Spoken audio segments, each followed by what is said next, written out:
So we're going to talk about crowd psychology today.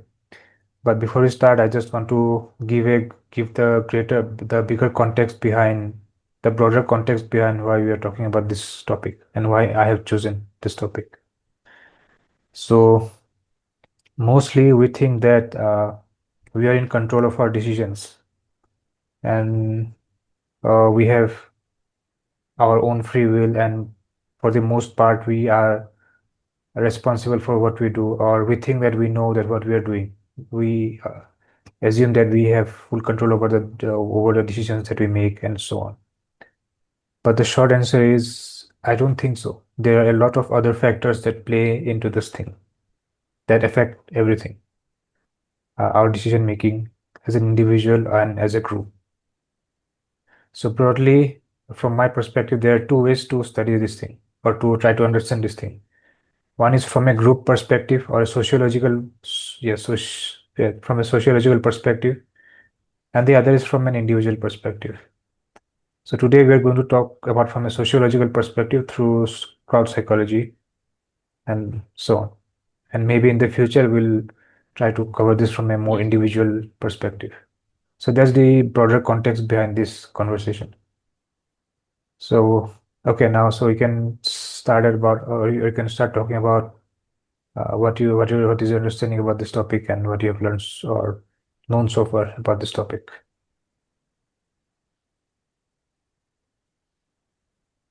Okay, so let's see, where do I start? Maybe I'll just follow how the video went. So he first starts talking about crowds, or mostly, to be specific, he starts talking about Gustave Le Bon's idea on what a crowd is.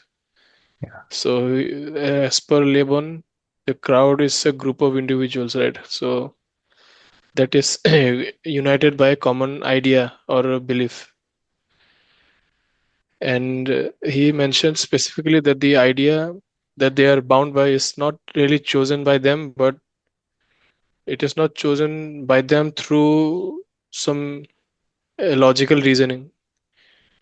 So,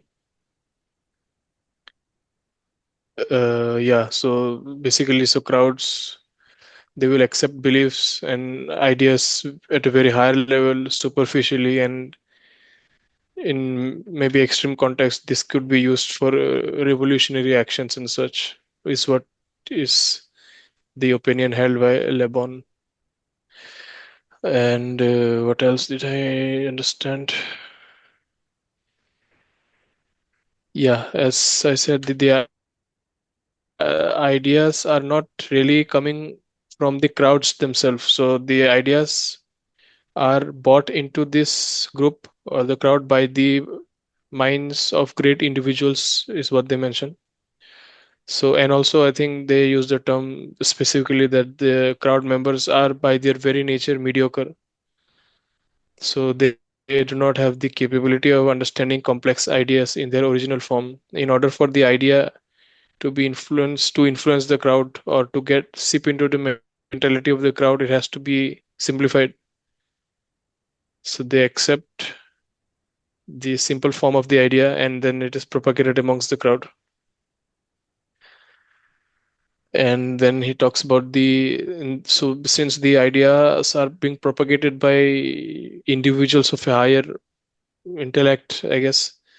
So then he talks about the role of leaders. So leaders are involved in the communication of the complex ideas, and they communicate it in a simpler manner for the crowd to absorb it. So yeah, and I think they have repeatedly mentioned that the crowd will not possess clear and reasoning abilities to form the complex ideas on their own. They will have to just absorb what is being provided to them. And yeah, I think they also relate this to religious sentiments. But I think he also mentioned specifically that atheism also, if accepted blindly among the crowds or spread amongst the crowd as a idea and just accepted simply as a simplified idea, it will have the same effect effect as religious ideas will have. So that is one thing, a point I found interesting. Yeah, then also I think they talked about the benefits of joining a crowd. So even though the explanation so far seems to be putting people in a crowd down, but people would still want to join a crowd. So what could be the reasons? So like having an individual existence could feel like a heavy burden or lack of maybe purpose. But when you become a part of common thinking, you feel a part of something. So you find commonality amongst others. Maybe it is less lonely at that point. So yeah, those I think so far were my understanding of what they were talking about in crowd psychology. Okay. So same, I'll start with my understanding first, then we can talk more about the implications and so on. Yeah. So I'll talk about my understanding. Hmm. So first I'll start with the definition of crowd, which I think is important before we proceed to the rest of the discussion. Because initially I thought that crowd is just a collection of people. But I think for regular for everyday conversation, that's what most people mean.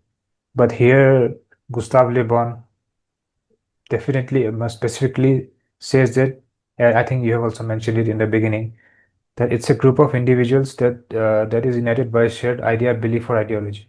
It's not just a random collection of people.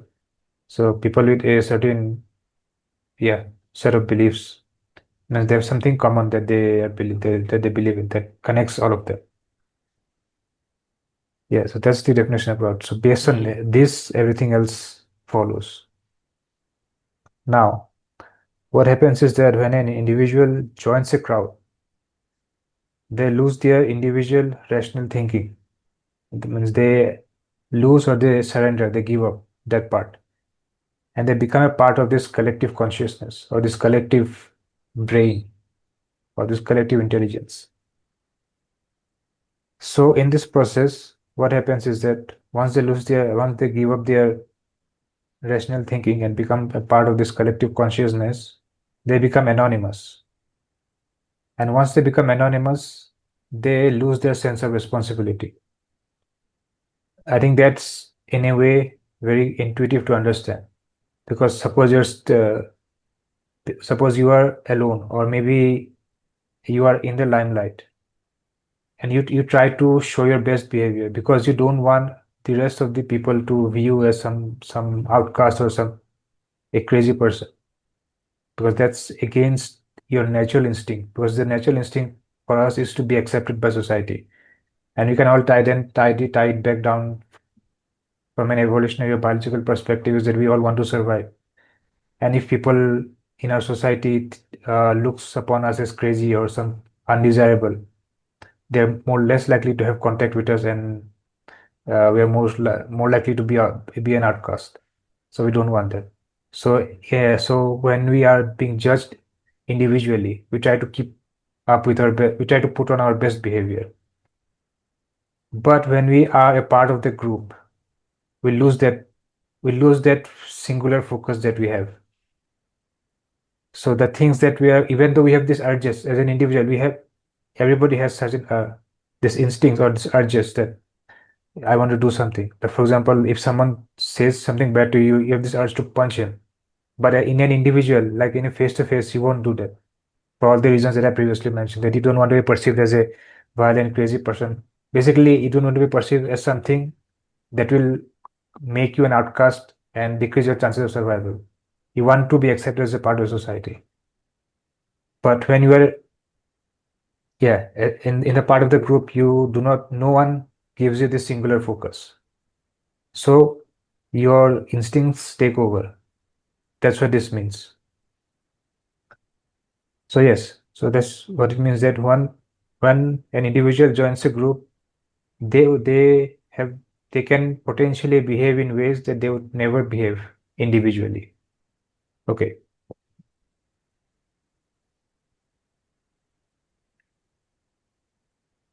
So what that means is that we all have certain primitive urges, which has the potential to blossom, which has the potential to express itself when a person joins a group. That's the underlying message that I'm trying to say here. Okay, so Yeah. so as a result of this,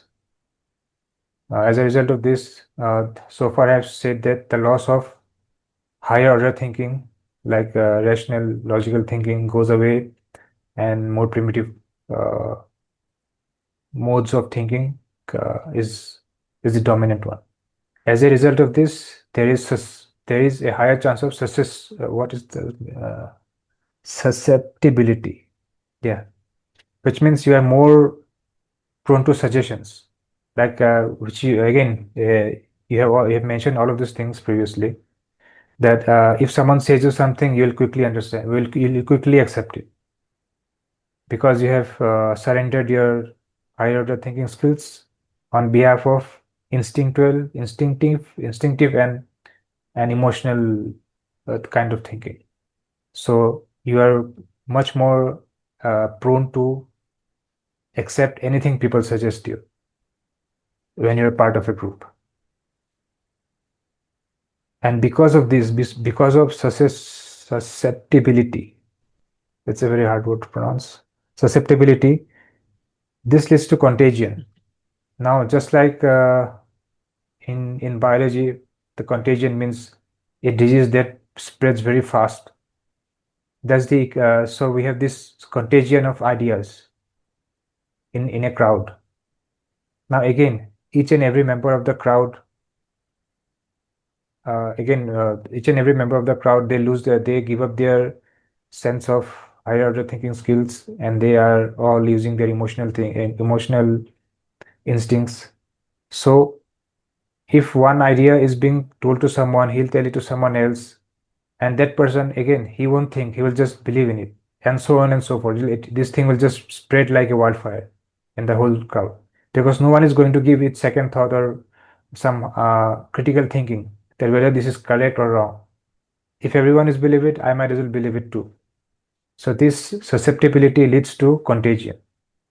So in this way, the ideas spread among this crowd. So these are the mechanisms of crowd psychology as per Gustave Le Bon. And finally, because of this contagion, Yeah. yeah. So these are the basic properties of of crowd psychology. So far, I haven't mentioned how it can be utilized or anything else, and those kind of things I haven't mentioned. So far, I have just mentioned the properties and the nature of crowd psychology, how it operates, the mechanics of it. Okay, so mechanics that I've said. Again, let me just revise it shortly, then we'll go into the other one. So when an individual joins a group, it loses its higher order thinking skills and replaces it with much more instinctive and primitive forms of thinking, because of which they are more susceptible to ideas because they do not analyze it, and because each of them is none of them will analyze it in depth before accepting it. As a result, it results in contagion. That means if one idea is accepted by one person, he'll speak about it to the other person, and all of a sudden, everyone in the group will believe it because nobody will think critically about the validity of that idea because everyone is believing it, will believe it. Why? As you mentioned, they give up, they surrender their higher order thinking skills. So that's the whole property or the basic working principle of how crowd psychology works. So the next thing that comes is the role of these charismatic leaders, or sometimes they call people with a silver tongue, or people with good oratory skills, speaking skills, like they can charm the crowd.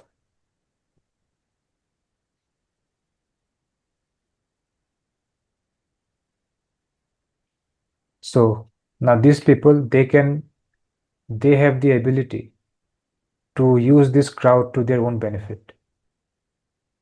Now, and which has happened throughout history in one way or the other.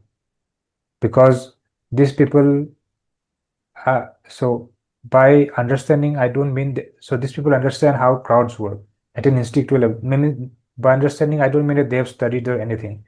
Like they have an intuitive understanding. Okay, I am a little bit smarter than them, the rest of the crowd, and that is how they are able to manipulate the rest of the crowd to their. They can use the rest of the crowd to achieve their greater goals. That's what the whole thing is.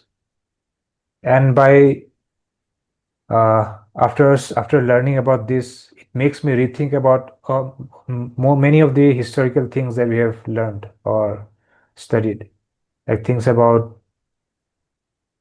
uh, Jesus Christ or Moses, like he separated the ocean and the people walked through it, and I think it was the Jews or something. Yeah. So many of those things that there's this charismatic leader who leads these people, and even in today's days in politics, which happens every day. So now this makes me rethink about the whole mechanics behind everything. What's the actual intention and how what's actually happening there? So what are your thoughts about that?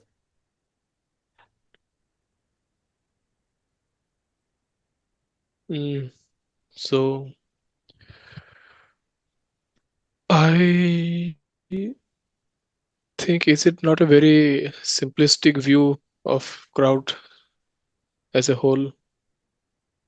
Like this description, or this uh, yeah, I guess this description is a very, it is describing crowd psychology as a as a disease kind of thing.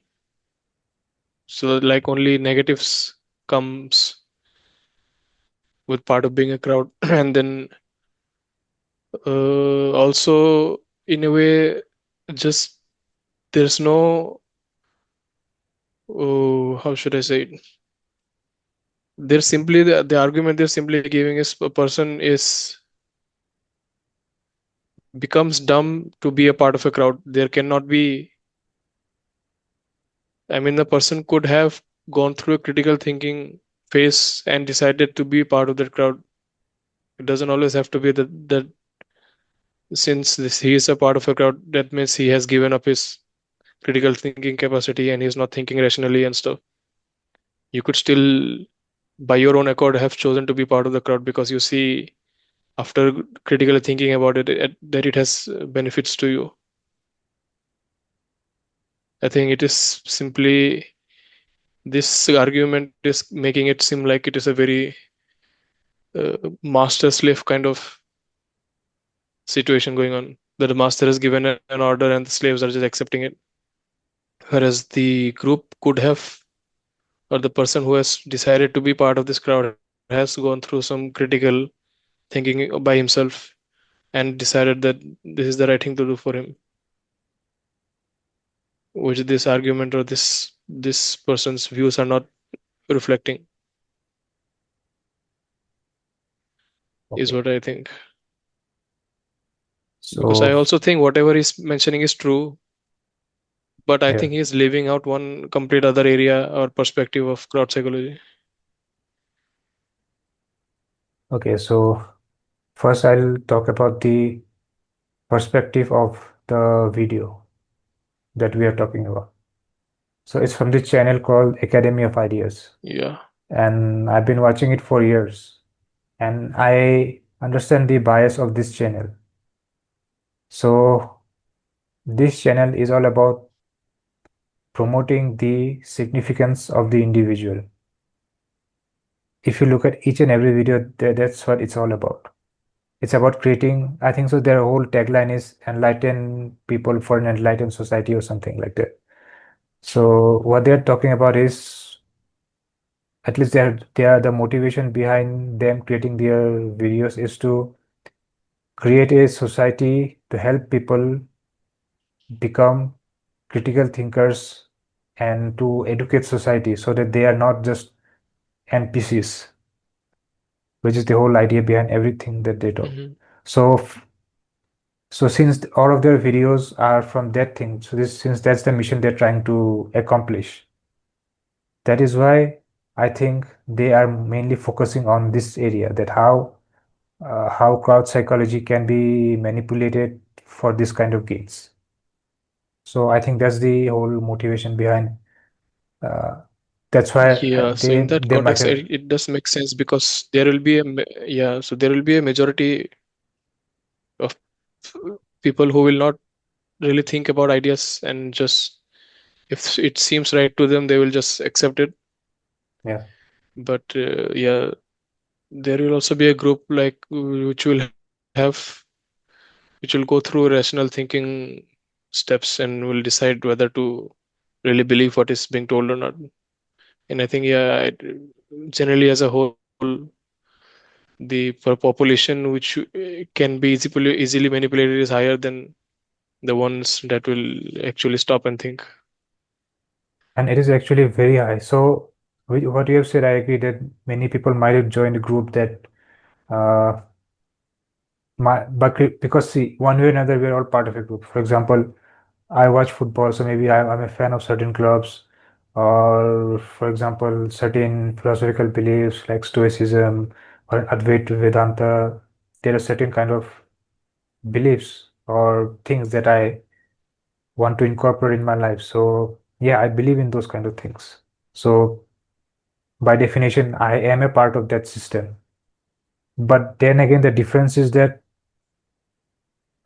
because of critical thinking, I have this gap. I don't become a member like a cult. For example, there's this, like in sports, you'll look at it all the time. Like they are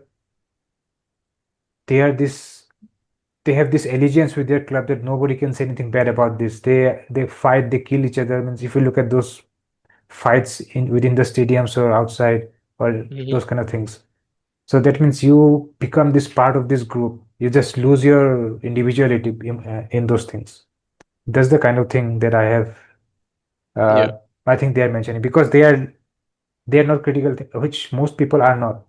They just think they just become a part. That's what they are saying. The whole thing is that it's. I don't know if it is in this video or the other video, which talk about that. Why do we have this tendency in the first place? Okay, this tendency is there that we lose about Mhm. and all those properties of the crowd. But why does this tendency exist in the first place? So the basic simple explanation is that it's a biological thing. Just like we have physical characteristics that helps us survive our surroundings. This is a psychological thing that helps us survive. The people who are more like I mean, from in the early days, when we were the hunter-gatherers, the people who had a greater tendency to be a part of a crowd could stay together and had more chances of survival. And this trait was hence passed down. So the people who actually Mhm. survive today, we are the descendants of peoples, were the descendants, or, yeah, descendants of peoples of the people who had this tendency. So we that trait has been passed down through generations. So that is why we have this tendency. Just like yeah, and the people who are more likely to be lonely or just stay on their own, they means maybe some of them survive, but most didn't. So yeah, that is some of the reasons. Now, Mhm. okay, I'll not go into the other part. I mean, then in nature there are certain kinds of creatures who are lonely or like they stay isolated by their nature. But then again, their physical characteristics are such that they can survive. So that's a completely different conversation. I won't talk Yeah. about that. But humans, we are not like a lion or a tiger. Means in the jungle, now we think that we are very like we live in a civilized society and we think we are very strong. But if we go into the forest, we are nowhere close. There are many other animals that are far more superior than us. So yeah. Mhm. So being part of a crowd had a better chance of our survival. So yeah, so biologically that's the reason why we have it. And that's why we can't, even though so it requires a lot of effort for us to uh, have this to break out of this tendency. For example, we know that sweet is not good for our health, but even though I study this, even though I have all the logical reasoning behind this, I know how have so it's so hard for me to stop this temptation. I know I try to keep it as minimum as possible, but every now and then I have to, once I eat something sweet. It is so hard. But even though my logical brain knows it, that no, this is not good. But it's being programmed into my psyche so means throughout generations. It's hard to get rid of it. The same goes for this kind of crowd psychology thing. And yeah, I forgot what I Yeah, was so trying to say. similar point actually Yeah, I was trying to, yeah, similar yeah, point I was continue. trying to make, that a person might have different priorities for different things. So for some things that are higher in his priority, he will decide very critically how he should think about them. And then for other things that are not important to him, they can just simply accept what the larger group is talking about. Maybe for example, like music and stuff. So there's a reason why popular music is popular music, because for most people maybe music is not that important to them. So if they really want to just listen to any music, they will just listen to what is popular. They don't have, they don't have any particular taste for themselves. They will accept whatever is popular and just listen to it and get on with their lives, because that is not an important thing in which they want to put their brains into thinking what is good music, what is bad music for them.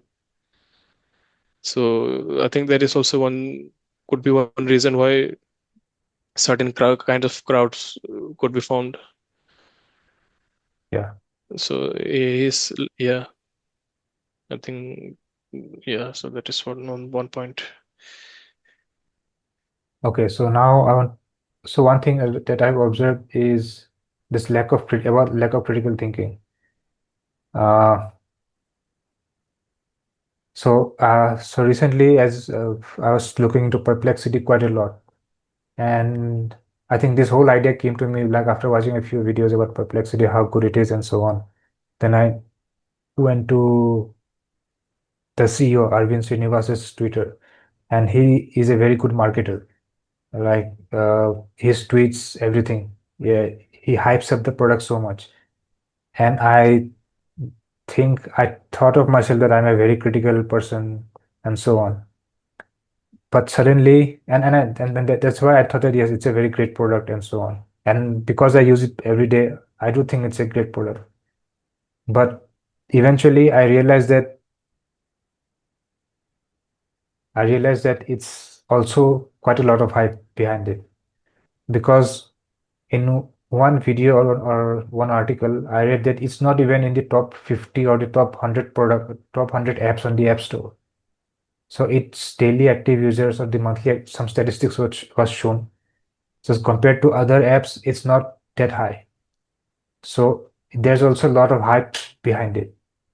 So then I thought that, okay, maybe then it dawned on me that I was carried away by this marketing. Because I joined this, like in an abstract way, I joined this crowd of perplexity believers who thought that this is a great app. And I started to believe in it and looking at all this marketing. And maybe if I hadn't come upon this video or article, I might still have been believing those things.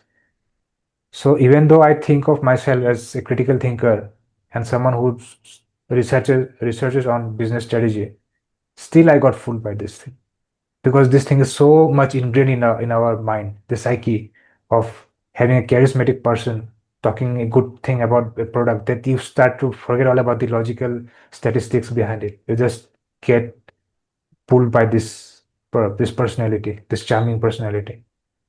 So this is me who keeps to myself, who doesn't, as much as possible, I don't go form a part of any group, stay to myself, write about it, write, journal, try to think so much on my own, and still I got fooled.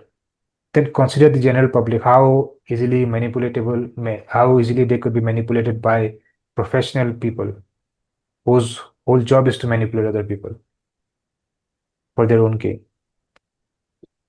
So, uh, yeah, so what I've realized is that one of the point that they might be trying to make is that this is just a property. Like crowd psychology is a property of human beings.